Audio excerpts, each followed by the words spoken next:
ನಮಸ್ತೆ ಎಲ್ಲರಿಗೂ, welcome to my daily vlog. ಇದು ಸಂಡೇ ವ್ಲಾಗ್ ಆಗಿರುತ್ತೆ. ಇನ್ನಿವತ್ತು ಭಾನುವಾರ, ಮಕ್ಕಳಿಗೂ ಕೂಡ ಸ್ಕೂಲ್ ಲೀವ್ ಇರೋದ್ರಿಂದ ನಮ್ಮ ಜೊತೆಯಲ್ಲಿ ಪಾರ್ಕ್ ಬಂದಿದ್ರು. ಪ್ರತಿದಿನ ರೆಗ್ಯುಲರ್ ಆಗಿ ನಾನು ಮತ್ತು ನಮ್ಮ ಯಜಮಾನರು ಪಾರ್ಕಲ್ಲಿ ಹೋಗಿ ಸ್ವಲ್ಪ ಹೊತ್ತು ವಾಕ್ ಮಾಡಿ ಬರ್ತೀವಿ. ಭಾನುವಾರ ಮಾತ್ರ ಮಕ್ಕಳನ್ನ ಕರ್ಕೊಂಡು ಹೋಗ್ತೀವಿ. ಶಟಲ್ ಕಾಕ್ ಎಲ್ಲ ಸ್ವಲ್ಪ ಹೊತ್ತು ಆಡಿಬಿಟ್ಟು ಮನೆಗಾದ್ರೆ ರಿಟರ್ನ್ ಆದ್ವಿ. ಮನೆಗೆ ಬರೋ ಅಷ್ಟೊತ್ತಿಗೆ 8:30 ಆಗಿಬಿಟ್ಟಿತ್ತು. ಸ್ವಲ್ಪ ಬೇಗ ಬ್ರೇಕ್ಫಾಸ್ಟ್ ಮಾಡೋಣ ಅಂತಂದ್ಬಿಟ್ಟು ಪುಡಿ ದೋಸೆ ಮಾಡ್ತಿದ್ದೀನಿ. ಆಲ್ರೆಡಿ ಇಡ್ಲಿ ನಾನು ಹೇಗೆ ಬರುತ್ತೆ ಅನ್ನೋದು ಕೂಡ ತೋರಿಸಿದ್ದೆ. ದೋಸೆ ಹೇಗೆ ಬರುತ್ತೆ ಅನ್ನೋದು ತೋರಿಸ್ತೀನಿ ಇವತ್ತು. ಪುಡಿ ದೋಸೆಗೆ ಕಡಲೆ ಪಪ್ಪನ್ನು ಹಾಕಿ ಒಣಮೆಣ್ಸಿನ್ಕಾಯಿ ಎಲ್ಲ ಹಾಕ್ಕೊಂಡು ನಾನು ಪುಡಿನ ಮಾಡಿ ಇಟ್ಕೊಂಡ್ಬಿಡ್ತೀನಿ. ಹಾಗೆ ಇದಕ್ಕೆ ಕಾಂಬಿನೇಷನಲ್ಲಿ ಪೀನಟ್ ಚಟ್ನಿ ಕೂಡ ಮಾಡ್ಕೊಂಡಿದ್ದೆ. ದೋಸೆ ಬ್ಯಾಟರ್ ತವ ಮೇಲೆ ಹಾಕಿ ನೀಟಾಗಿ ಸ್ಪ್ರೆಡ್ ಮಾಡಿಕೊಂಡು ಅದ್ರ ಮೇಲೆ ಈಗ ಮಾಡಿಟ್ಕೊಂಡಿರುವಂಥ ಪುಡಿನ ಹಾಕೋಬೇಕು. ತುಪ್ಪದಲ್ಲಿ ಮಾಡಿಕೊಂಡ್ರೆ ಟೇಸ್ಟ್ ಇನ್ನೂ ಚೆನ್ನಾಗಿರುತ್ತೆ. ಸೊ ನೋಡಿದ್ರಲ್ಲ, ಕ್ರಿಸ್ಪಿಯಾಗಿ ದೋಸೆ ಆದರೆ ಬಂತು.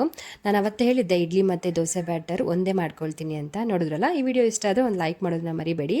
ಹಾಗೆ ಹೇಗಿದೆ ಅನ್ನೋದು ಕಮೆಂಟ್ ಮಾಡಿ. Thank you so much for watching. Bye.